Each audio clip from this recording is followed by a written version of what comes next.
कर्नाटक में लंबी खींचतान के बाद डीके शिव कुमार और सिद्धरमैया के बीच हुई मुलाकात में क्या सब कुछ पटाक्षेप हो गया? क्या सारा विवाद खत्म हो गया? नाश्ते पर जो गर्मा गर्म चाय की चुस्कियां उन्होंने ली, क्या नरम नरम बातें हुई या फिर अभी कुछ और दिन ये खींचतान चलने वाली है?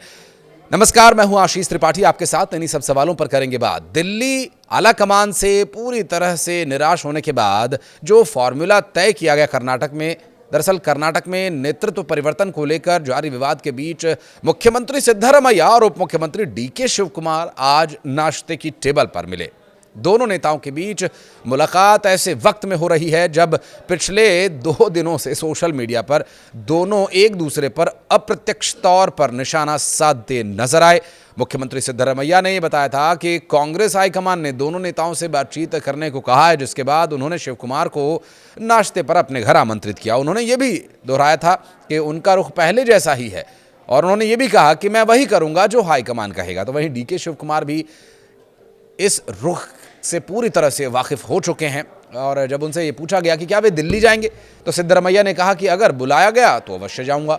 पार्टी में खींचतान के बीच मुलाकात हाईकमान के हस्तक्षेप से पहले इस तरह की पहली मुलाकात मानी जा रही है। राज्य विधानसभा का शीतकालीन सत्र 8 दिसंबर से बेलगावी में शुरू होने वाला है और ऐसे में कांग्रेस ये चाहती है कि विपक्ष बीजेपी और जेडीएस को ये संदेश जाए कि खींचतान को रोकने के लिए वो नाश्ते पर होने वाली सरकार की बातचीत और उसके भीतर सब कुछ ठीक है, ऐसा संदेश जाए। हालांकि इन सबके बाद जब मुलाकात हुई, बातचीत तो बहुत ही सौहार्दपूर्ण माहौल में हुई, लेकिन क्या तय हुआ ये अभी तक स्पष्ट नहीं हो पाया। हालांकि विवाद के बावजूद सिद्धरमैया और शिव कुमार सरकारी कार्यक्रमों में, कैबिनेट की बैठकों में साथ नजर आते रहे हैं। सोशल मीडिया पर दोनों के कटाक्ष शैली, पोस्ट्स और राजनीतिक गलियारों में असहजता बढ़ती दिखी। अब देखना यह है कि मुलाकात के बाद जो बात हुई है, इस बातचीत से क्या कोई हल निकल पाएगा? क्या डीके शिव कुमार की जो आकांक्षाएं हैं वो शांत हो पाएंगी? क्या सिद्धरमैया का जो स्टैंड है वो स्टैंड बना रहेगा?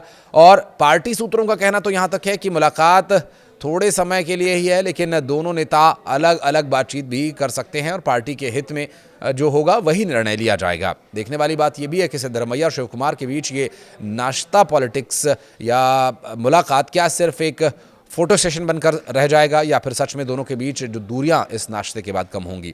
मामला एक बार फिर हाईकमान के दरबार तक पहुंच सकता है। कर्नाटक में मुख्यमंत्री सिद्धरमैया और उप मुख्यमंत्री डीके शिव कुमार के बीच सत्ता बंटवारे के फार्मूले की अटकलों के बीच खींचतान तो हमने लंबे समय से देखी ही, लेकिन ये जो मुलाकात हुई, इस मुलाकात के बाद राज्य के कांग्रेस नेता चिंता में हैं। इस खींचतान के बीच सिद्धरमैया ने कहा कि उनके रुख में कोई बदलाव नहीं आया और अगर अब ये मुलाकात भी फेल हो गई तो फिर आलाकमान क्या करेगा, क्योंकि वो तो पहले ही हाथ खड़े कर चुके। भले ही कांग्रेस पार्टी के नेता कार्यकर्ता ये दावा कर रहे हों कि आलाकमान जो कहेगा वही होगा और आलाकमान, उसका मैं उदाहरण दूंगा आपको कि आलाकमान ने कब कब क्या क्या कहा है और उनकी कितनी मानी गई है। सोशल मीडिया पर वादों को लेकर एक रहस्यमय संदेश पोस्ट करने के एक दिन बाद शिव कुमार ने जो त्याग का जिक्र किया सोशल मीडिया पर, उन्होंने 2004 में मनमोहन सिंह के नाम की सिफारिश करते हुए प्रधानमंत्री पद छोड़ने के सोनिया गांधी के फैसले का हवाला दिया। सोनिया के नेतृत्व की सराहना करते हुए डीके शिव कुमार ने इस अवसर का उपयोग मतदाताओं तक पहुंचाने के लिए किया और सिद्धरमैया के नेतृत्व वाली कांग्रेस सरकार का समर्थन जारी रखने का आग्रह भी किया। पार्टी भी तो देखनी है ना।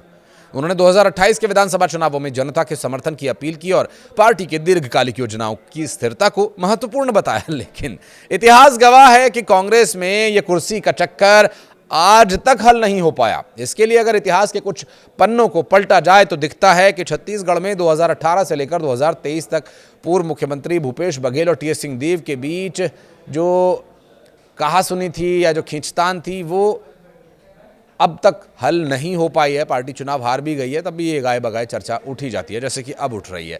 आपको बता दें कि कोशिश बहुत थी कि टीएस सिंहदेव को कुर्सी मिल जाए, उन्हें बैठने का मौका दिया जाए। भूपेश बघेल ने जब अपना 2.5 साल वाला कार्यकाल पूरा कर लिया, उसके बाद जब चर्चा शुरू हुई, जब इस बारे में विचार विमर्श किए जाने का समय आया तो भूपेश बघेल दिल्ली भाग चले और उसके बाद अपनी सेटिंग भिड़ाई और टीएस सिंहदेव को फिर से ठंडा कर दिया। और ऐसा करते करते पूरे 4 साल निकल गए तो असंतुष्ट टीएस सिंह बाबा ने यह ठाना कि अब बात कुर्सी की नहीं है, अब बात की है अफवाउड़ी कि बाबा बीजेपी ज्वाइन करने वाले हैं। आलाकमान के पैरों तले तो जमीन ही खिसक गई और भागकर उन्होंने डिप्टी सीएम की कुर्सी का लालिपाप बाबा को पकड़ा दिया। अब यहां एक बात और समझिए कि टीएस सिंहदेव जो स्वभाव के बहुत ही शील हैं, समझदार हैं और गहरी सोच वाले व्यक्ति हैं और पार्टी की फजीहत ना हो इसलिए उन्होंने कांग्रेस नहीं छोड़ी, क्योंकि फिर चुनाव भी था।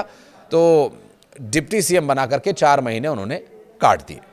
चर्चा तो यहां तक थी कि छत्तीसगढ़ में विधानसभा चुनाव कांग्रेस हारी नहीं बल्कि उसे हरवाया गया और ऐसा करने के पीछे कुछ असंतुष्ट नेता ही बताए गए। इसके पहले मध्य प्रदेश में भी कुछ ऐसा ही देखने को मिला। कमलनाथ और ज्योतिरादित्य सिंधिया के बीच कुछ द्वंद्व ऐसा ही था। कमलनाथ, जो कि इंदिरा गांधी के मुंहबोले बेटे कहे जाते हैं, गांधी परिवार के बहुत नजदीक माने जाते हैं, उन्हें सीएम बना दिया गया। अब सिंधिया के दम पर जीती कांग्रेस ये समझ नहीं पाई कि सिंधिया का हक छीनकर कमलनाथ को देना उन्हें कितना भारी पड़ सकता है। खैर 18 महीने सरकार चली और सिंधिया संकोच करते रहे कि पार्टी आलाकमान शायद उनकी सुनेगा, शायद उनकी बातों पर विचार किया जाएगा, उनकी मेहनत का पारितोषिक उन्हें मिलेगा। लेकिन कमलनाथ तब तक कुर्सी पर जम चुके थे और फिर क्या हुआ ये तो पूरी दुनिया जानती है। थोड़ा और आगे चलें तो राजस्थान में भी जादूगर उर्फ अशोक गहलोत और युवा शक्ति सचिन पायलट की जोड़ी के बीच भी ऐसा ही कुछ रार देखने को मिला था। न गहलोत ने कुर्सी छोड़ी, न सचिन पायलट ने जिद। खैर उन्हें भी डिप्टी सीएम का लॉलीपॉप देकर के शांत कर दिया गया। छत्तीसगढ़ वाली कहानी राजस्थान में भी दोहराई गई और गहलोत के सीएम बने रहने के लिए जो कुछ किया गया अब वो उनके लिए मुश्किलें पैदा करने लगा था। वे पैदल हो गए और चुनाव हार गए। हरियाणा, हिमाचल जैसे राज्यों में भी कुछ यही उदाहरण देखने को मिलते हैं। खैर अब बात सिद्धरमैया और डीके शिव कुमार की मुलाकात की। सिचुएशन ऐसी है और खींचतान बहुत ज़्यादा है। इस सिचुएशन में वे मिले हैं और समझने की कोशिश करेंगे कि इस मुलाकात से आलाकमान को इस बात से क्या कोई फ़र्क पड़ता है। जवाब है नहीं, क्योंकि डीके शिव कुमार चाहे जो कर लें, युक्ति निकाली गई कि आमने सामने बैठकर आर पार की बात हो ही जाए। हालांकि आर पार जैसी सिचुएशन तस्वीरों में तो नज़र नहीं आई, लेकिन अंदर खाने कुछ ऐसी ही स्थिति बनी हुई है। मीडिया के सामने भी इसी तरह के बयान सोशल मीडिया पर भी दिए जाते रहे हैं। कोशिशें हुई और ये बैठक अरेंज हुई और इस बैठक में भी अब जो आउटपुट आ रहा है उससे जाहिर है कि फैसला कुछ हो नहीं पाया। अब सवाल यह है कि क्या डीके बॉस बनने के लिए अगला कदम उठाने वाले हैं, वो क्या होगा।